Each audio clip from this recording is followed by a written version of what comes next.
Hello fellow orchid lovers, this is Danielle here with a care collab video on my Phalaenopsis schilleriana. So this is actually the second year that I'm doing a care collab on this particular orchid. I also did it last year in February. I will try to link the video in the description so you can take a look at her last year. She looks very similar, not a huge difference, but she is continuing to thrive. I was fairly involved in my last video talking about where she came from and what her light requirements are.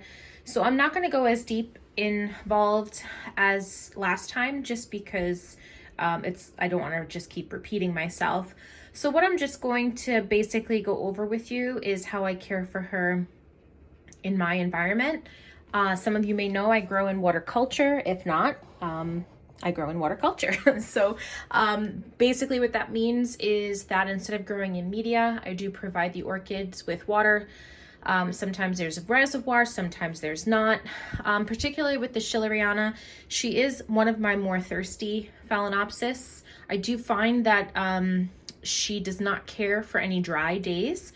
So whereas a lot of my hybrids, they actually prefer to have a few dry days, she gets a little annoyed with me. And her foliage visibly starts to wilt if I give her dry days.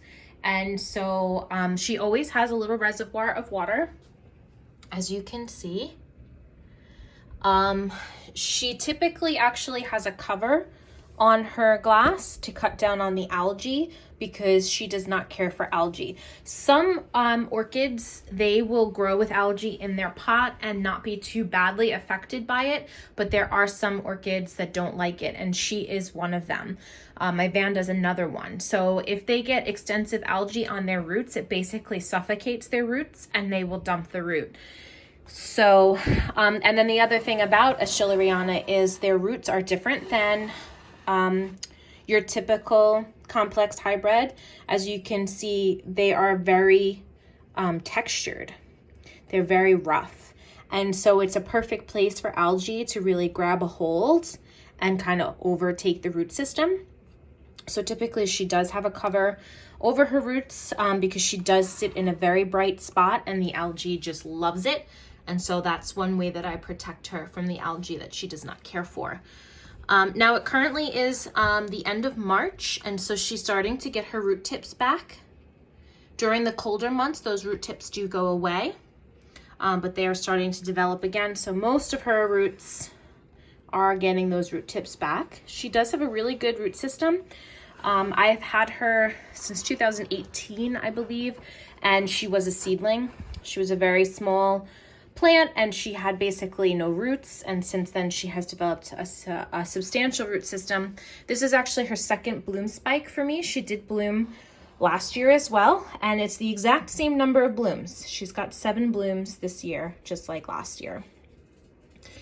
They are not fragrant, which is a little disappointing because schilleriana is one of the Phalaenopsis that can be fragrant, but this particular variety is not. And I'll show you her tags so you'll know which one is not fragrant. But it's okay because I actually really love her foliage. So I'm satisfied with this. These are beautiful, but I got her for her foliage, which is this beautiful silver color, and it's mottled. It's just really, really pretty.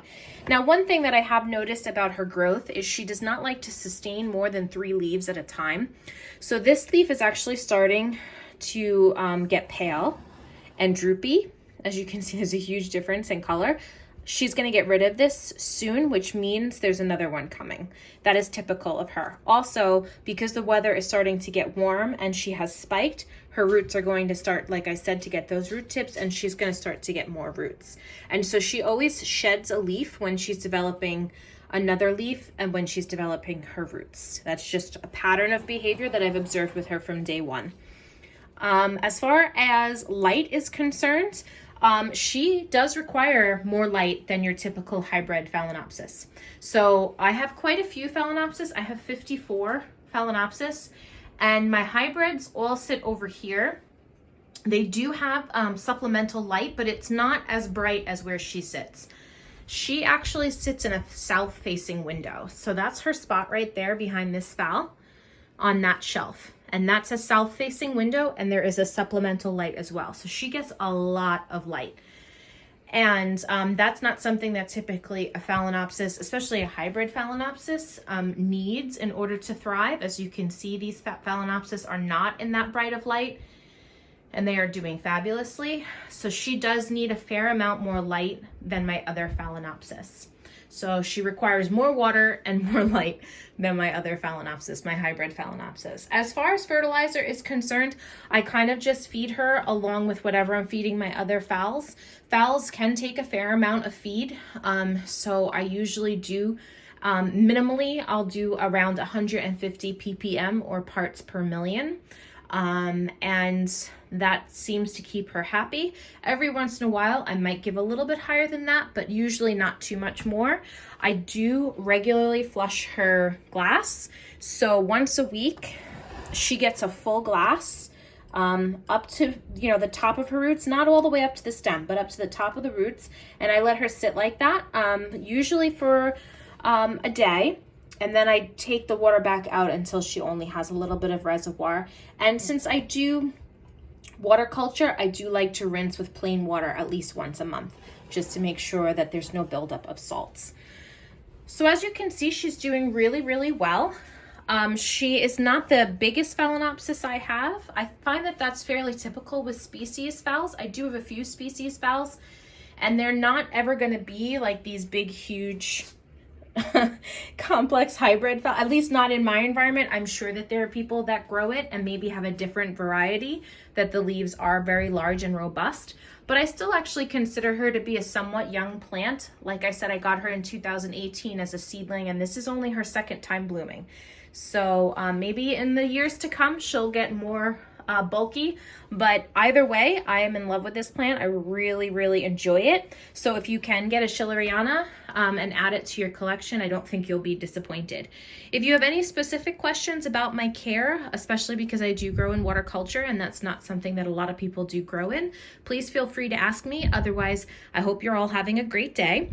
I will link all the other channels that are participating in this care collab in the description, so please feel free. And actually, I highly encourage you to check out those videos as well, because you're going to get a wealth of information of how people all over the world grow this particular plant in different methods. So again, I hope you're having a great day, and I will talk to you all next time.